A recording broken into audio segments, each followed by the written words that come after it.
Hey, what is going on, everybody? And welcome to the YaBoyRocklee show. Today we will diving into the top 5 anime of the week. This list keeps changing at the time of this recording. This week composed of 11 anime episodes. So with no further ado, we're going to jump into this. If you guys haven't subscribed to the top 10 channel or YaBoyRocklee Gaming, I invite you to do so. Those will be in the description of this video. And if you're new here, I do reactions blind on YaBoyRocklee. Let's jump into the top 5 anime. So for starters, let's cover the anime that's actually being watched at the time of this recording. We have One Piece, Attack on Titan, Dr. Stone, Eminence In Shadow, Frieren, Jujutsu Kaisen, Apocetheary Diaries, Goblin Slayer, Spy X Family, Undead Unluck, Tokyo Revengers, and 100 Girlfriends Who Really Love You. So we will do this list. By avoiding spoilers. Number 5 on our list, and I'm working from number 5 to number 1, of course, is One Piece. Kicking off our 5th spot is One Piece, guys. And this is a hard one to do because I don't want to give spoilers. One Piece has continuously done a fantastic job at building at the existing information at hand without any without any turns where you're like, where did the author or writer make up this idea? You see, every time you get some, oh my gosh, this is crazy kind of information, you always have to remember that it's borderline been foreshadowed and or a part of the architecture. Whenever you get a One Piece experience where they just gave you amazing information, it's always as if the writer wrote all of One Piece and then decided producing an anime. And we got that. I won't spoil things too much, but recently we saw a lot of hype with Luffy, and Shanks has done something in this episode that's like, yeah, as much as you may have thought whatever you saw was broken, it's really not. You know, they introduce like these people that have OP powers, and you're like, how are you ever going to beat them? And then Shanks appears, and you're like, oh, okay, I think that's how. They did a lot of great things with the character Momonosuke. I love to hate on this guy. He's very fun to do so. But at the same time, you can't deny the development that's going on there. And One Piece is one of those animes that, in order to tell you why this deserves a top 5 spot, I also have to like explain more of what they revealed. And I don't want to do that. So if you haven't watched One Piece, it is worth it. It has consistently always been top of mind. It's just that a lot of people who haven't made it this far, when I talk about things like, you know, I don't want, like, you haven't seen it, and or it's a community that will spoil if you put out too much information from an anime only perspective, which is why a lot of reactors just transition to the manga. So anyways, I'm gonna leave it there, but it's definitely taking a 5th spot for the week. Number 4 on our list, counting down, we have Spy Family. Guys, I never expected Spy Family to be at the top of my list, because what I expect from Spy Family I don't often get, but at the same time I'm not vocal about it because I'm well aware of what the fandom says, right? So there's no point in complaining every week. But I'm going to tell you about the good things about this episode, and that will give away why oftentimes Spy Family wouldn't be ranked very high on my top 5 list. We got a lot of Yor! And oh my freaking god, she is definitely the ideal type of waifu. I love that. And this is one of the reasons why I started watching this series, but then I didn't get what I wanted. But anyways, we got to see Yor a lot in her element working, okay? We get to see her beautiful Yor, we get to see her character Yor, and we get to see her assassination / bodyguard skills as Yor. We started building on world building.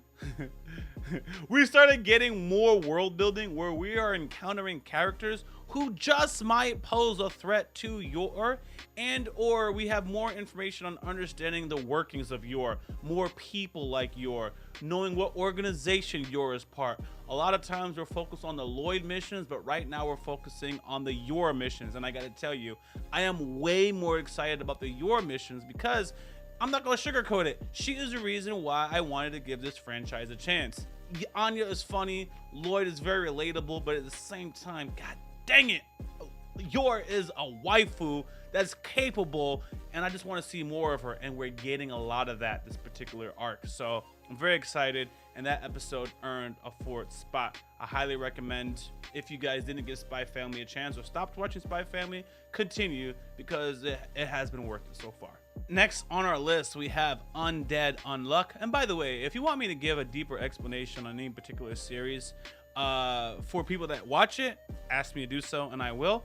and because I'm keeping this surface level so I don't spoil it. Undead Unluck, I highly recommend this series. It has hit number 3 this week. Whether or not this is going to be a goated franchise is yet to be determined, but I must say every episode they have not disappointed, and they're doing something that I consider very good, right? What they're doing is they continue to raise the stakes and get you invested in characters that you wouldn't normally expect. Hear me out. Insert zombie girl. Do you care about the zombie girl? More zombie girl. Zombie girl with the wagon? Now? Zombie girl at the wedding? I had to take off my glasses on this one so you know how serious I am, okay? Like, you're watching this, right? And like I probably went a little bit too far, but I had to. You're watching this and I'm like, yo, that zombie got a fatty, right? The zombie's thick. And then it goes to, that zombie has a personality. She's kind of funny. And then before you know, it's like, I would have wifed that zombie. And sure enough, that's exactly what we're doing. And if you haven't watched this anime, you're like, what the F? Watch it. Please watch it. The problem is it's not on Crunchyroll. It's in Hulu jail, and a lot of people won't give it a chance. But you're watching, and before you know it, you're empathizing with zombies. One of the problems with a lot of shows and shonen is they introduce you to goated characters, but you can't necessarily kill those characters. And sometimes characters need to die for you to feel lost and understand the stakes. So far with what Undead Unluck is doing is giving you people who, I don't want to sell that like it's a good thing, but it's a good way to tell a story. People that you care about. And now you actually have to question whether or not they're going to survive or not. Like, I don't know what's going to happen on the next episode with these zombie people. I want them saved, right? But obviously nothing's going to happen to the MC until the end of the story. Otherwise, you don't have a story. So you have to be surrounded by other people who are expendable, so to speak. And they do that in this franchise. On top of that, they have world building. We're now understanding the power sets, and it's not like a typical shonen of old school where it's about the strongest person wins. It's more like a JoJo fight, but not necessarily copying JoJo. It's about understanding how people's abilities work and then finding the weakness to that ability. And then there's so much more that they're cooking in this episode, but I'm gonna leave it there. But nevertheless, it has claimed number 3 on our list. Counting down to number 2 and 1. Now, number 2 and number 1 is interchangeable. Number 2 is, hold on. Yeah, anyways, number 2 is definitely Frieren, okay? I shouldn't say definitely, because it can come down between number 1 and 2. I really enjoyed this episode because they did what I call show, not tell. They did very good at the showing and not telling. You get to the end of the episode, there's a whole lot of things that you're being shown. And as you're being shown these things, you're very captivated and very intrigued. Then you reach the end of the episode and you're like, wait a second, given the explanation that you get at the very end, everything that I've seen at the very beginning was amazing, but it means more than what I was seeing at surface level. Now it's worth a rewatch. Wait a minute, if episode 10 is worth a rewatch, what about, you've guessed it, episode 9, right? It increases the value of things you've already seen with more information being given. This is a kind of writing and depiction that makes a show goated, right? Because now it turns a very great first watch into a very good second/third watch. The replay value continuously gets stronger, and that's what Frieren is doing. A lot of times people recommend me go back and watch this episode, and I'm like, no, it's not worth it. Frieren, you have to, because I plan on putting out another video later. After seeing episode 10, I'm like, oh my god, I can only imagine. All right, so you're having a story between demons and mages, and I already was operating that the demons were using incredibly fantastic logic in trying to fight Fern, and Fern happened to use some Fern is a mage if you haven't been watching Frieren, but Fern has been using some clever skills that happen to be suited for her, and I took that well, okay? When you watch episode 10 and they give you more information, even though you already accepted why Frieren was being able to beat this demon, right? You now realize, oh my gosh, Frieren was cooking with way more than we could have even fathomed. So she had 2 reasons for being able to beat this demon, but we were only working with one, and we thought the one was good enough. Therefore, giving it a second watch or even a third watch, you're like, oh my freaking God, I cannot believe this was right in front of us. That's what Frieren is doing. That's why I highly recommend it. That's why it's coming into my definitely top first or second spot. It's really interchangeable. It really is. And that's that. And then the other thing is, I won't spoil it again, but like the kind of fight that you're expecting to happen with Frieren and the demon leader Aurora, it really doesn't happen. It happens in a way different way, but you also can't be disappointed. It was satisfying not to get what you expected, which only means when you do get the fight that you expect, how much better can it be? So Frieren, what they did is they gave you this. Like, this is a level to expect. And even if you expected this level was high, you would have been satisfied. But they found a way to take this level, right, and make it 10 times better. You're like, oh my God, this was amazing. And while doing that, let you know, and it could still get significantly better, but we gotta let it cook. So definitely Frieren deserves that top spot, but I can only choose one, and honestly, it's a toss-up. So drum roll, guys, drum roll. What has taken the number 1 spot? The number 10 spot, guys, with no surprise to a lot of you guys, is hardcore going to be Jujutsu Kaisen, right? In order to compliment Jujutsu Kaisen and let you guys understand why he's taking this number 1 spot, I gotta play one scene. And I promise it won't be too bad, okay? So if you haven't seen Jujutsu Kaisen, don't worry, but this is the part where I'll let you know. I'm going to play 10 seconds of the opening to the show, okay? I'm going to play 10 seconds to the opening of the show, but a lot of you guys, well, I don't know what to tell you. If you don't want Jujutsu Kaisen spoilers from the anime-only perspective, now is the time to leave this video. But I got to go into it. I got to. There's no way I could walk around this scene and explain to you guys why it deserves the number 1 spot. So I'm just going to go ahead and play the clip. Oh, you can't read a goddamn thing because of how low the subtitles are. Hold on. Here we go.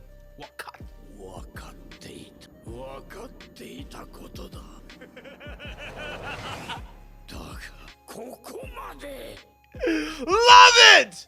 I love it! That's all you need to know, guys. Again, it's the showing but not telling. But Jujutsu Kaisen was telling you guys. They were telling you that Gojo and Sukuna are the strongest. And I was like, yeah.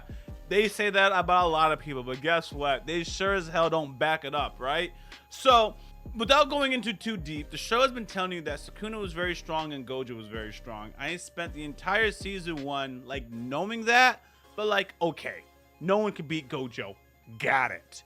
Then as you're watching this entire season, you're like, oh, when they said no one could beat Gojo, they meant like nobody could beat Gojo, right? Nobody could beat Gojo, because even a primary character is like, yo, I knew Sukuna was this strong. I knew Sukuna was strong, but I could not imagine he was this strong because we couldn't either. So the only people this guy has fought have been literally the most powerful people that they talk about in the franchise. So I've always looked at this Jogo character, the person who was just talking, as incredibly weak, right? Because Gojo said he was weak. The guy says he was strong, and I think everything in the writing implies that he was strong, but he was fighting Gojo. Gojo said he was weak, so I thought he was weak. Then in episode, I guess, I don't remember the number, but the point is, this guy Jogo has done some things, and I'm like, oh man, he's really strong, because these are some serious top sorcerers, and they just got waxed like it's nothing. So yeah, he's strong. The distance between 2 and 1 is the distance between the second strongest person and the first strongest person, Gojo, right, has been so vast that I couldn't fathom it. And every episode of watching Jujutsu Kaisen has basically been an episode to let us understand how utterly hopeless things are without the character Gojo around, and with Sukuna around, just letting you guys know that like these key individuals are significantly stronger, and the visuals are helping us understand it. Now, a lot of people are complaining about the animation. I have noticed that people don't like it, and I'm like, Demon Slayer fans. I know you guys took a stray, but Demon Slayer fans are used to very, very, very epic animation. I grew up watching Digimon, Monster Rancher. And Jujutsu Kaisen did a fantastic job at articulating your imagination and or the point that this person is strong, this person is weak. These people are both strong, but this person is exceptionally strong, exponentially stronger than the other. They've also took some surprises where, you know, you're expecting some cliche father-son moments, and I won't go into those details, and you didn't get the cliche moments. What Jujutsu Kaisen does is it very well understands tropes and does a fantastic job at letting you know what the trope is and then letting you experience the lack of trope execution. Terrible wording, but what I'm trying to say is, here's a trope, here's what you expect, and the writer says, nah, I'm giving you the trope, but whatever you expect, yeah, that does not exist. We do things very, very, very different around here. So every reveal or every direction or every concluded, god dang it, Crunchyroll, every fight that's concluded is way different than we'd ever expect. So, in my humble opinion, Jujutsu Kaisen and Frieren deserve the #1 spot. I can only give 1 to 1 and 2 to 2. So here we are. Now let's discuss the other animes, and I'm gonna do that one real quick. I did watch Attack on Titan. It is a fantastic show. It's a goated franchise.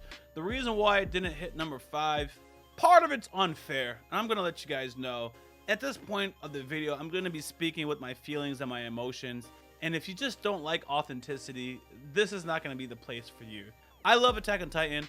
I love the characters. I even like the ending, but the ending left me unsatisfied, okay? I even think, like, of course the ending makes sense. It's a cycle of violence, etc., etc.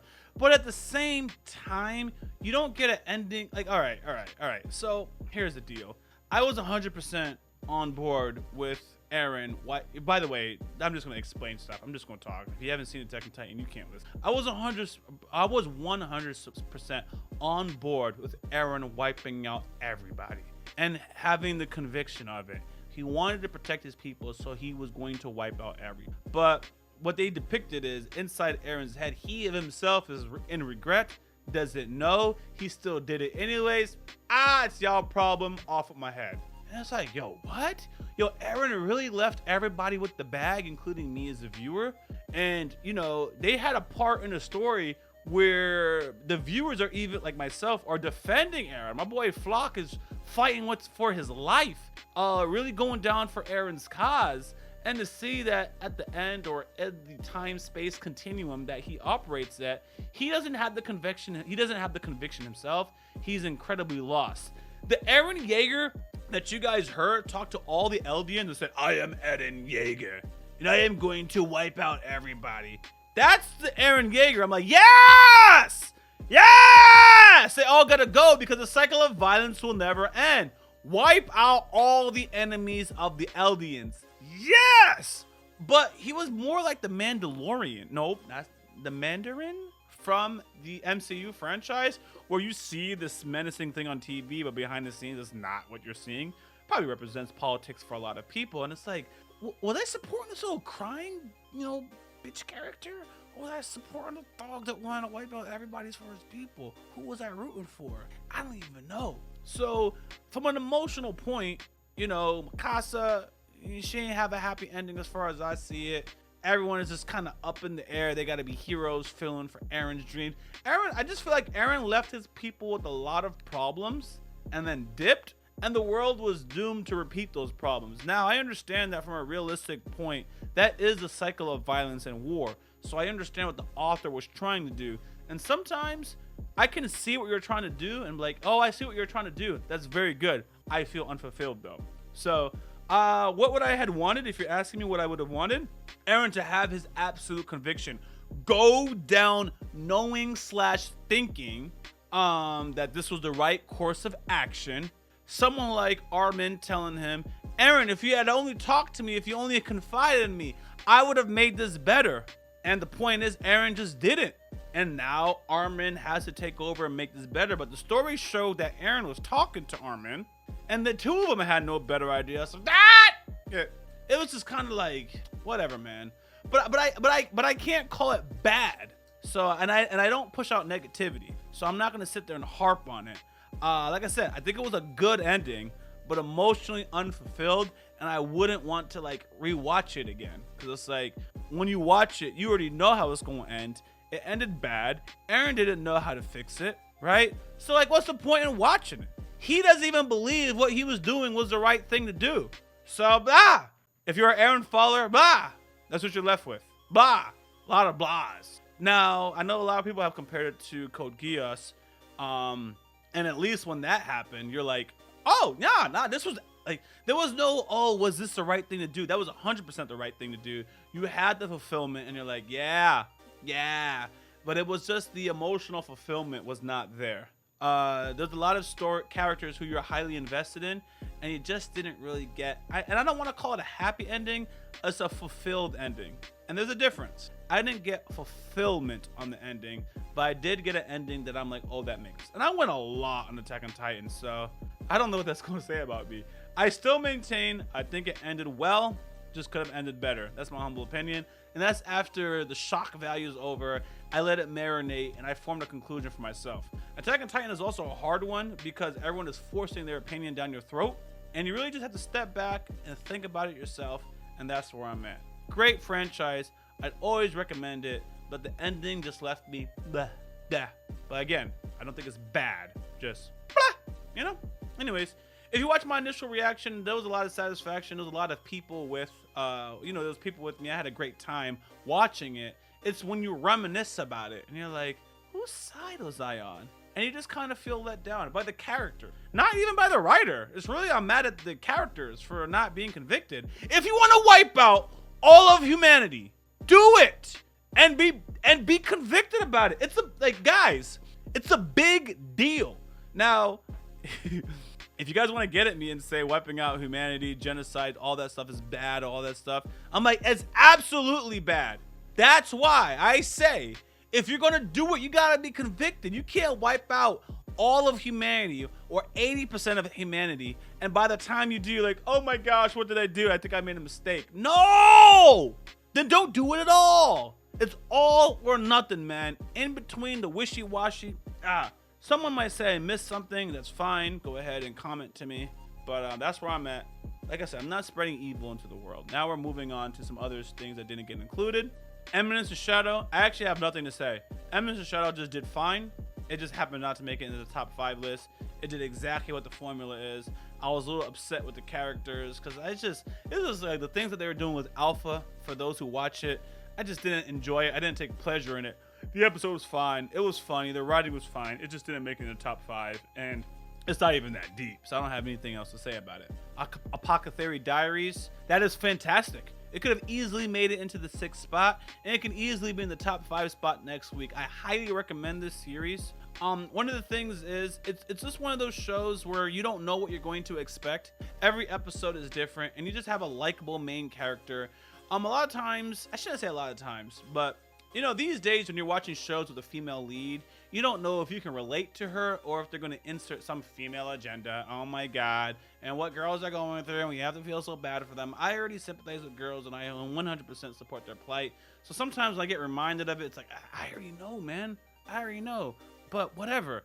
But she carries, whether or not she's a guy or a girl is actually completely irrelevant to the story. She's actually just capable. She is a pretty character. Interestingly enough, Momo is not even one of my waifus. And I actually appreciate that about the show more because they're giving you a main character that you can like just because she's awesome. She is beautiful, and some of you are going to have her as your waifu. She's not one of mine. I just happen to respect her mind and what she's bringing to the table and how she impacts the story. And the story has been interesting so far. And I just leave it at that.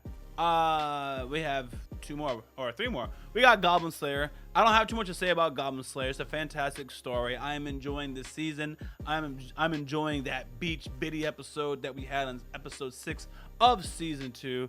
It's just that. I really enjoyed it. It's just not something I would rewatch. I would just watch clips again. I wouldn't rewatch it. Even though I see that I get a lot of support on the season 1 reactions, it's just good.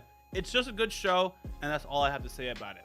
Tokyo Revengers, they're still riding the fact that we lost an important character, but they are hinting at Takemichi evolving to ways we can't even fathom, but we're putting that on the back burner. So I thought that was a good episode. Again, it just didn't make it to the top 5 because only 5 can be in the 5, and that was episode 6 of season 3. So like I said, I thought Tokyo Revengers was good. but you know, there's nothing about that particular episode that puts it in goated territory for the week. That's my humble opinion. Now, 100 Girlfriends. It gets unfair treatment from you guys. It really gets unfair treatment, and here's what I mean. I think the execution of episode 6 was fantastic. The fan service was fantastic. The way they develop characters and insert humor in ways you don't expect, I thought that was fantastic. It's just whenever fan service is used as a reason, let me rephrase this. Whenever I see a lot of fan service and I know that's a reason for my buy-in, I'm going to be very harsh on it. I'm going to nitpick it more than I normally would. Because I have to say, if you don't show me biddies and all types of fan service, how would I feel about this episode otherwise? How would you get me to care about these characters otherwise? So going back to Momo and my appreciation for Apocetheary Diaries, do I love big titties on the screen? Do I love perfectly curled toes? I love that, man.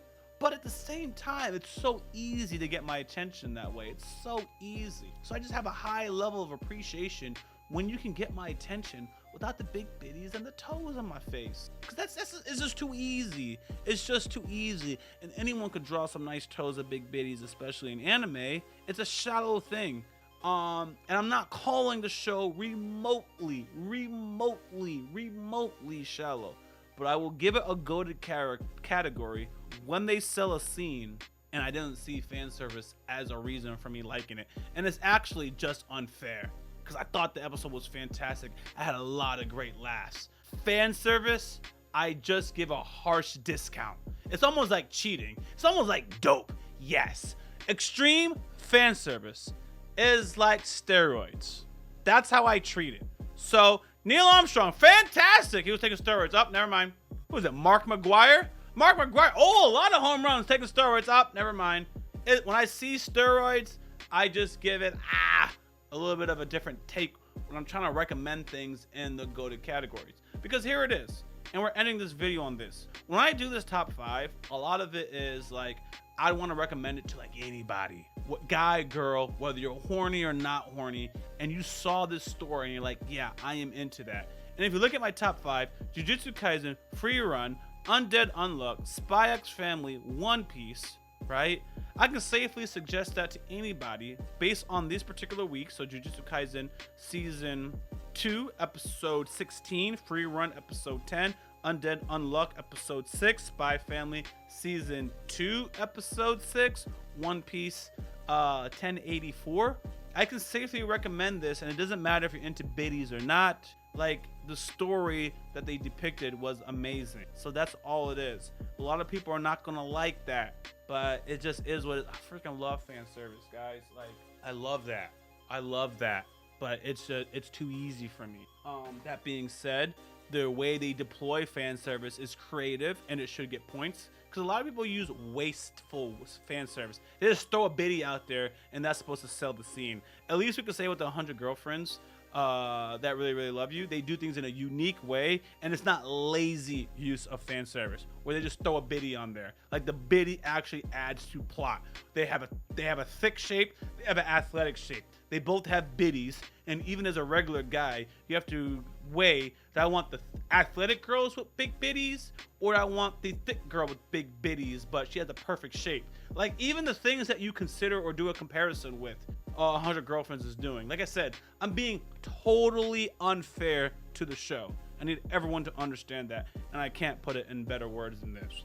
And that being said, circling back, I actually give the highest score to the episode where it was just that little librarian girl, for those who have seen it, because they got me to, you know, like the story and relate to the story without deploying any fan service. If you deploy fan service, I'm gonna have to act like fan service does not exist and then rate you accordingly. And I have to keep admitting that is not fair.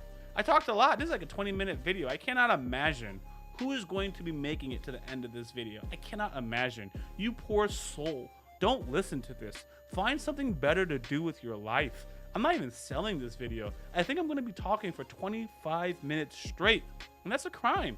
But I was really passionate about what I was talking about. Oh my God! I didn't mention Dr. Stone. You guys are going to kill me. We got to the end, and I didn't mention Dr. Stone. Which... my god, Dr. Stone was actually fantastic. I just hated the character Magna in it. He was incredibly cringe, but Dr. Stone has a fantastic arc. It is underrated, and it is a shame that I forgot about it until I was scanning my list. And what Dr. Stone is doing right is they actually have a capable villain that Senku has to go against. The odds continuously escalate.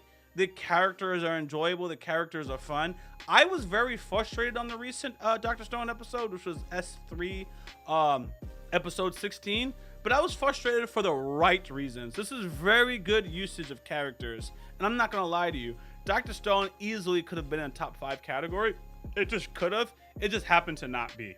There was nothing objectively wrong with the show. It's again in a scenario where you can only pick 5, and Dr. Stone just happened not to be there. So that is the end of this video. I thank you for anyone who has listened to the bitter end. Guys, we do have a gaming channel. I do ask that you guys subscribe to that. If you like Resident Evil and Grand Theft Auto, I will continue adding games to that category.